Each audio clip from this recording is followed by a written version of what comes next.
আসসালামু আলাইকুম ওয়া রাহমাতুল্লাহি ওয়া বারাকাতুহু। আমি Gazi Salauddin, presenter Gazi training home. স্বাগত জানাচ্ছি আজকের একটি নতুন টিউটোরিয়ালে। আজকের টিউটোরিয়ালটিতে আমরা একটি নতুন বিষয় আলোচনা করতে চাচ্ছি। তো সম্মানিত দর্শক শ্রোতামণ্ডলী, যারা আমার সাথে আছেন, যারা আমাকে শুনছেন এবং যারা আজকে টিউটোরিয়ালটি দেখছেন, তাদের সকলকে অভিনন্দন জানাচ্ছি। এবং গত পর্বগুলো যারা দেখেননি তারা অবশ্যই গত পর্বগুলো দেখে আসবেন।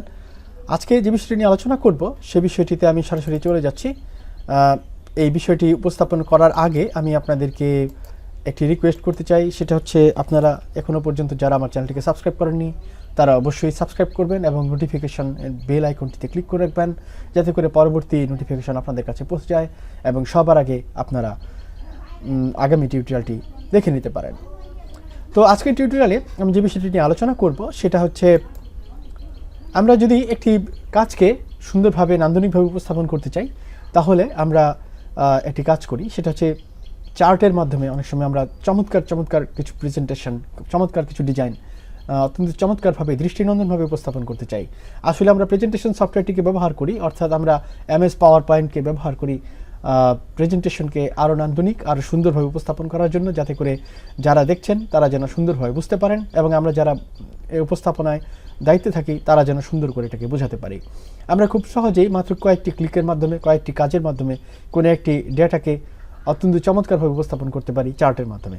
তো এটা কিভাবে করতে পারি সে কাজটি করার জন্য আমরা প্রথমে মাইক্রোসফট পাওয়ারপয়েন্টে চলে যাব এবং সেখান থেকে আমরা ইনসার্ট থেকে চলে যাব চার্টে। আপনারা যারা পূর্ববর্তী ভিডিওগুলো দেখেননি, পূর্ববর্তী টিউটোরিয়ালগুলো দেখেননি, তারা অবশ্যই আমার চ্যানেলের প্লেলিস্ট থেকে দেখে আসবেন। আপনাদের জন্য একটি প্লেলিস্ট তৈরি হচ্ছে। এ পর্যন্ত আমি আপনাদের জন্য 27টি টিউটোরিয়াল করতে সক্ষম হয়েছি মহান আল্লাহ পাকের অশেষ মেহেরবানিতে, এবং আগামী দিনগুলোতে আপনাদেরকে এই টিউটোরিয়ালগুলো দেব এবং এই টিউটোরিয়ালগুলো ছোট হবে। ছোট টিউটোরিয়াল দেখে আপনারা আস্তে আস্তে প্র্যাকটিস করতে করতে বেসিক লেভেল থেকে অ্যাডভান্স লেভেল পর্যন্ত শিখতে পারবেন। তাহলে চলুন কথা না বাড়িয়ে আজকের ক্লাসটি শুরু করি। আজকের ক্লাসে আমি আপনাদেরকে দেখাবো চার্ট, এবং চার্টের জন্য আমাকে চলে যেতে হবে ইনসার্ট থেকে চলে যাব চার্টে, এবং চার্টে যখন গেলাম তখন আমরা এখানে যেটি দেখতে পাবো অল চার্টসের একটি ডায়ালগ বক্স, এবং অল চার্টসের ডায়ালগ বক্সের মধ্যে প্রথম দেখতে পাবো রিসেন্টের মধ্যে যেগুলো আমরা ব্যবহার করেছি সেগুলো। তারপর হচ্ছে ট্যাম্পলেটস। এখানে আমাদের যদি নিজস্ব কোনো ট্যাম্পলেট থাকে সেক্ষেত্রে আমরা এটাতে ব্যবহার করতে পারবো।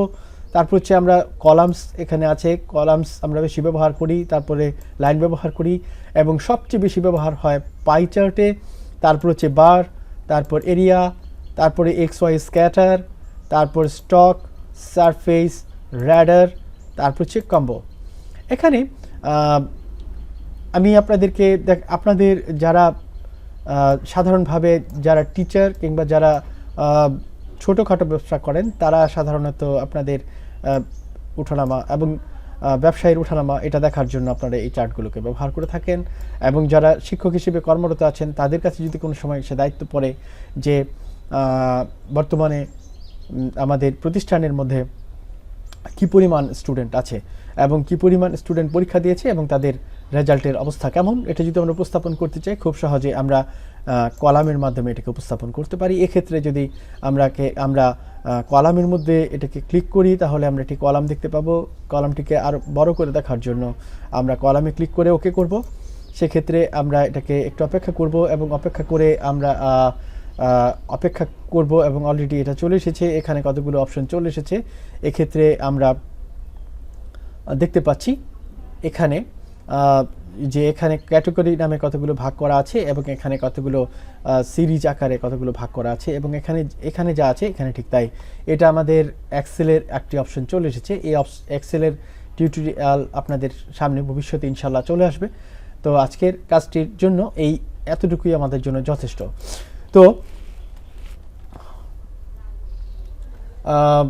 আমি যদি একটি চিন্তা করি যে আমাদের প্রতিষ্ঠানের মধ্যে SSC, আমি যদি মনে করি যে SSC 2019 এটাতে আমাদের A+ পেয়েছিল কতজন স্টুডেন্ট, তারপরে A পেয়েছিল কতজন, তারপরে আমাদের A- কতজন ছিল, এটা যদি চিন্তা করি আমি A- দিলাম, দেখুন আমি যেভাবে চাচ্ছি সেভাবে কিন্তু এটা হয়ে যাচ্ছে। এখানে জাস্ট ক্লিক করে আমি এটাকে রেডি করি। তারপর হচ্ছে বি গ্রেড, তারপর হচ্ছে এখানে বি দেওয়ার সাথে সাথে এটা সেট হয়ে গেছে, এটা আস্তে আস্তে সেট হয়ে যাচ্ছে। এবং আমি যখন সি গ্রেডে দিচ্ছি তখন, তারপর হচ্ছে আমি যখন ডি গ্রেডে দিচ্ছি, তারপরে যখন আমি এফ গ্রেডে দিচ্ছি। তো আমার এই রেজাল্টটি প্রয়োজন যে আমাদের এসএসসি 2019-এ এটা কতজন ছিল। আমি একটু কাজ করি, এখানে এটাকে চেঞ্জ করে নিয়ে আসি। ওকে, দেখুন এখানে আমি এটাকে ক্লিক করে এটাতে চেঞ্জ করে নিয়ে আসছি। ওকে, এখানে 20 হয়ে গেল।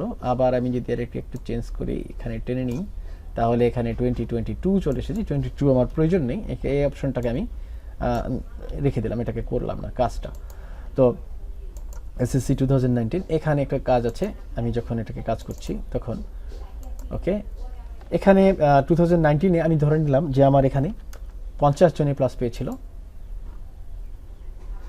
তারপরে এখানে এ গ্রেড পেয়েছিল 40 জন, এখানে এ মাইনাস পেয়েছিল, তারপরে হচ্ছে এখানে বি গ্রেড পেয়েছিল, এ মাইনাস পেয়েছিল 30 জন, এখানে বি পেয়েছিল 5 জন, সি পেয়েছিল 5 জন, তারপরে ডি পেয়েছিল 5 জন এবং ফেল করেছিল 0। তো এটা হচ্ছে একটি স্টাইল, একটি সিস্টেম। আমি যখন এটাকে কাজ করছি ওকে, এখানেও এটা হবে। আমি এখানে কি করছি, এটা হচ্ছে এক্সাম নেম দিচ্ছি। ওকে ওকে, এখন আমি যদি টোটালটাকে একটা ধরি সেক্ষেত্রে এটা হবে। তো এভাবে আমি এটা করতে পারি।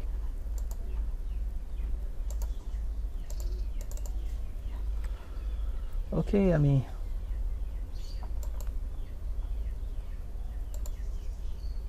সবগুলোকে দিয়ে দিলাম,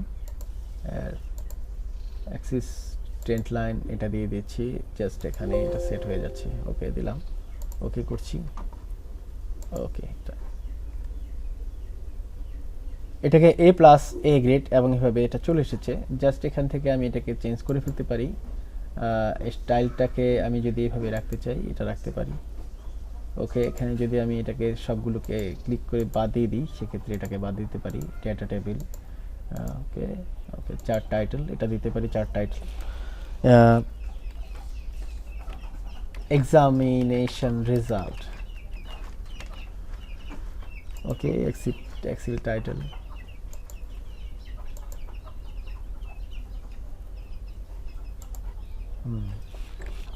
আমরা একেবারে আগের পর্যায়ে ফিরে যাচ্ছি যাতে করে আমরা কাজটিকে বোঝাতে পারছি। এখানে একটু প্রবলেম হয়েছে, আমি এই প্রবলেমটাকে সলভ করব। ওকে, আমি আবারও আগের পর্যায়ে ফিরে যাচ্ছি। এখানে চার্ট টাইটেল চলে এসেছে আমাদের। ওকে, দেখুন এখানে একটি ঘটনা তৈরি হয়েছে, সেটা হচ্ছে আমাদের এখানে এসএসসি 2019, এসএসসি 2020 এবং এসএসসি 21 এটা চলে এসেছে। এরকমভাবে আমরা খুব সুন্দরভাবে এটা করতে পারি।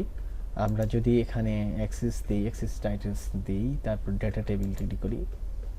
ওকে, এখানে দেখুন এটা এইভাবে সুন্দরভাবে ডাটা টেবিলটি রেডি হয়ে আছে এবং এই ডাটা টেবিলটি যেভাবে ছিল সেভাবে আলাদা করা হয়েছে। তারপরে এখানে আমাদের এখানে একটা মার্কিং চলে এসেছে, এভাবে চলে এসেছে। তো এখন আমি যদি এখানে ডেটা চেঞ্জ করতে চাই সেক্ষেত্রে এটা করতে পারবো। তো এখানে আমি একটা কাজ করি, এখানে কিছু আমি চেঞ্জ করি। এখানে যত চেঞ্জ করব তত বেশি চমৎকারভাবে এটা চেঞ্জ হয়ে যাচ্ছে। এই দেখুন এখানে চেঞ্জ হয়ে গিয়েছে। এখানে আমার এখানে মনে করুন এটা 30 ছিল, এখানে আমি একটা একটা করে চেঞ্জ করব এবং এখানে চেঞ্জ হয়ে যাবে। এখানে 50 ছিল, এখানে আমাদের 3 ছিল, এখানে 5 ছিল, এখানে 6 ছিল, তারপর হচ্ছে 3 ছিল, এখানে F ছিল 0। আচ্ছা, এভাবে আমি কিন্তু খুব সহজে করতে পারি। আপনারা এখানে এই ডাটা টেবিলটি যখন ডাটা টেবিলটি থাকবে, ডাটা টেবিলে চেঞ্জ করবেন আর এখানে চেঞ্জ হতে থাকবে। তো এখানে একটা বিষয় আছে, 4.4 আসছে, এখানে আমি 30 দিয়ে দিলাম, এখানে চলে আসছে। এটার সাথে সাথে কিন্তু সুন্দর চেঞ্জ হয়ে যাচ্ছে। এখানে এটা দিলাম, এখানে এ মাইনাসের মধ্যে আমি 20 দিয়ে দিলাম, এই ক্ষেত্রে আমি এখানে 15 দিয়ে দিলাম। কত সুন্দরভাবে দেখা যাচ্ছে, এটা হয়ে যাচ্ছে। এটা 20 দিয়ে দিলাম, এখানে আমি 35 দিয়ে দিলাম, অর্থাৎ আমি যতই চেঞ্জ করছি এটা খুব সহজেই হয়ে যাচ্ছে। ওকে, দেখুন এখানে চেঞ্জ করছি আর এখানে চেঞ্জ হচ্ছে। তো এইভাবে আপনারা চেঞ্জ করতে পারবেন। এখানে আপনাদের প্রতিষ্ঠানের এই রেজাল্টটাকে আপনি প্রতিষ্ঠানে ব্যবহার করতে পারবেন, যে একটি তুলনা করতে পারবেন যে আমাদের 2019-এ কত ছিল এবং 2020-তে কী ছিল, 21-এ কী ছিল। দেখুন এই চেঞ্জ করার সাথে সাথে এখানে চমৎকারভাবে এটা হয়ে গেছে। তো এখানেও আমি দিয়ে দিচ্ছি 20, এখানে ডিতে ছিল না, এফ ছিল না। ওকে, আমি ধরে নিলাম। এখানে দেখুন এফ এর ক্ষেত্রে এই যে এখানে একটা অ্যাক্সেস আছে, এই অ্যাক্সেসের মধ্যে আমি গিয়ে দেখছি যে এখানে এফ, আমি যদি এফকে ধরি যে F3, তাহলে কিন্তু এটা উঠে যাচ্ছে, এই যে একটু উঠে গেছে। আর যদি না থাকে সেক্ষেত্রে কিন্তু এটা আসবে না। ওকে, আমি এখানে একটু চেঞ্জ করে দিলাম। দেখুন এখানে চেঞ্জ হয়েছে, প্রত্যেকটা অ্যাক্সেস আমরা দেখতে পাচ্ছি সুন্দরভাবে। এখানে যত চেঞ্জ করেছি, আবার যদি আমার নতুন করে কোনো কিছু প্রয়োজন হয় সেক্ষেত্রে আমি এটাকে ব্যবহার করতে পারবো। এখন আমার একটা প্রয়োজন নেই, সেক্ষেত্রে আমি এটাকে মুছে দিচ্ছি। তো বন্ধুরা, আপনারা কি দেখছেন ঠিক মতো? আমার মনে হয় আপনাদের ভালো লাগছে। তো এখানে দেখুন, এটা আমি চার্ট টাইটেল এটাকে চেঞ্জ করে ফেলতে পারছি। আমি এখানে এটাকে চেঞ্জ করে ফেলছি বিভিন্নভাবে। এখানে চার্ট স্টাইলস আছে, চার্ট স্টাইলসকে বিভিন্নভাবে আপনাদের মন মতো করে উপস্থাপন করতে পারবেন। এখানে দেখুন একটি চার্ট টাইটেল আলাদাভাবে হয়েছে, স্টাইলটা এটা একটা আলাদা চেঞ্জ হয়েছে, এখানে একটা আলাদা হয়েছে। এখানে যদি আমি চাই এটা যেহেতু এটা সিলেক্ট অবস্থায় আছে, সিলেক্ট থাকা অবস্থায় আমরা এখানে চার্ট এলিমেন্ট ইচ্ছে করলে এখানে আরও কিছু যোগ করতে পারি। ওকে, তারপর হচ্ছে এখানে কুইক লেআউট, এখান থেকে কিছু লেআউট আছে, আমি ইচ্ছে করলে লেআউট চেঞ্জ করে ফেলতে পারি। তারপরে এখানে কিছু কালার্স আছে, কালার্সগুলো আপনাদের পছন্দ মতো করে আপনারা চেঞ্জ করে ফেলতে পারেন। ওকে, এখানে দেখুন সুন্দরভাবে আমরা কালার চেঞ্জ করে ফেলতে পারি। এখানে চার্ট স্টাইলস আছে, সেটা চেঞ্জ করে ফেলতে পারি। এবং আমরা যদি কিছু ডাটাকে সিলেক্ট করতে চাই সেক্ষেত্রে ডাটা সিলেক্ট করতে পারি। এখান থেকে ডাটাকে সিলেক্ট করতে পারি, আমরা ফুল ডাটাকে সিলেক্ট করতে পারি, অথবা আমরা আমাদের প্রয়োজনে আমরা একটা কাজ করতে পারি, সেটা হচ্ছে আমরা কিন্তু সিলেক্ট ডাটা একবার সিলেক্ট করলাম, তো এটা ডাটা মুছে গেল, এখানে আমাদের প্রয়োজন নেই, সেক্ষেত্রে আমি এটাকে বাইরে ক্লিক করলাম, তো বাইরে হয়ে গেল। তো এখানে এটা একটা বিষয় আসছে, সেটা বলি আমি। এটাকে আমি সিলেক্ট করতে পারি, অথবা আমি এখান থেকে এখানে এটাকে ক্লিক করে রাখি, এখানে সিলেক্ট। ওকে, আমি আবারও এটাকে ক্লিক করছি, সেক্ষেত্রে আমি এখানে কলাম ক্লিক করতে পারি, অথবা ডাটা সিলেক্ট করতে পারি, অথবা এডিট ডাটা, অথবা ডাটাকে চেঞ্জ করতে পারি। আরেকটা এসে এটাকে আরেকটা কাজ করা যায়, সেটা হচ্ছে আমি যদি চেঞ্জ চার্ট টাইপ, আমি যদি ডাটাকে চেঞ্জ করতে চাই, এক্ষেত্রে আমার কাছে মনে হলো যে কলাম দিয়ে এটা সুন্দর হলো না, এক্ষেত্রে আমি লাইন ব্যবহার করতে পারবো। ওকে করি, এক্ষেত্রে আমি লাইন ব্যবহার করতে পারবো, কিন্তু আমার মনে হয় এটা খুব বেশি ক্রিটিক্যাল হয়ে যাচ্ছে। এক্ষেত্রে যদি আমি আরেকটা কাজ করি, সাধারণত যেই স্টাইলগুলো আছে স্টাইলগুলোর মধ্যে কোনো পরিবর্তন নেই, জাস্ট সিস্টেমে চেঞ্জ। পাইয়ের মধ্যে যদি যাই সেক্ষেত্রে আমি ওকে করি, পাইয়ের মধ্যে গিয়ে জাস্ট এখানে একটা বিষয় আসছে এ প্লাসের মধ্যে, জাস্ট এ প্লাসের পার্টটা দেখে দিচ্ছে যে 2019-এ কী আসছে। তারপরে এখানে পাই চার্টটা আসছে, এটা আসছে, বিভিন্ন ধরনের চেঞ্জ আসছে। এখানে জাস্ট আমাদের একটু চেঞ্জ, এখান থেকে বিভিন্ন ধরনের স্টাইল চেঞ্জ হয়, কিন্তু এখানে আমরা এখানে দেখতে পাচ্ছি 2019-এ এখানে 50A+, তারপর হচ্ছে এসএসসি। আসলে পাই চার্টটা হচ্ছে বিশেষ কোনো কাজের জন্য আলাদা আলাদা করে ব্যবহার করা হয়। সাধারণত রেজাল্টের ক্ষেত্রে আমরা এখানে যদি বারকে ব্যবহার করি, তাহলে দেখুন এখানে বার কত সুন্দরভাবে বসে যাচ্ছে। জাস্ট ওকে এখানে ক্লিক করছি এবং ওকে করছি, দেখুন এটা খুব সুন্দরভাবে বোঝা যাচ্ছে যেখানে 666। ওকে, এটা দেখতে কিন্তু ভালো লাগছে আলাদা করে। ইচ্ছে করলে এখানে বিভিন্ন ধরনের চার্ট টাইপ আমরা ইউজ করতে পারি। এরিয়াতে যদি যাই, ওকে করি, সেক্ষেত্রে আমরা এখানে দেখতে পারি যে এটা কোথায় কি হয়েছে। ওকে, এখানে 2019-এরটা দেখাচ্ছি, এখানে 2020-টা দেখাচ্ছে, এবং এসএসসি 2021-টা দেখাচ্ছে। তারপর হচ্ছে এখানে আমার মনে হয় এর মধ্যে থেকে আপনাদের সবচেয়ে বেশি ভালো লাগবে এই কলাম চার্টটি। এই কলাম চার্টটি থাকুক, দেখতে ভালো লাগবে, এবং প্রয়োজনীয় আমরা স্টাইল চেঞ্জ করতে পারি। এবং যদি আরও কিছু চেঞ্জ আমরা করতে চাই, এক্ষেত্রে আমরা এখানে no fill, solid fill, gradient fill, এই দেখুন এখানে গ্রেডিয়েন্ট হয়েছে, আপনাদের মতো করে পিকচার দিতে পারেন, অথবা গ্রেডিয়েন্ট দিতে পারেন, প্যাটার্ন ফিল দিতে পারেন, আপনাদের মতো করে অটোমেটিক দিতে পারেন, এটা আপনারা ব্যবহার করতে পারেন। তো সুপ্রিয় দর্শকবৃন্দ, আশা করি আপনাদের এই ক্লাসটি ভালো লেগেছে। এ পর্যন্তই ছিল আপনাদের সাথে। যদি আপনাদের কোনো কিছু কমেন্টস করে জানার থাকে, তাহলে অবশ্যই কমেন্টস করে আমাকে জানাবেন। আপনাদের সুন্দর মঙ্গলময় জীবন কামনা করে আজকের মতো এখানে শেষ করছি। আল্লাহ হাফেজ।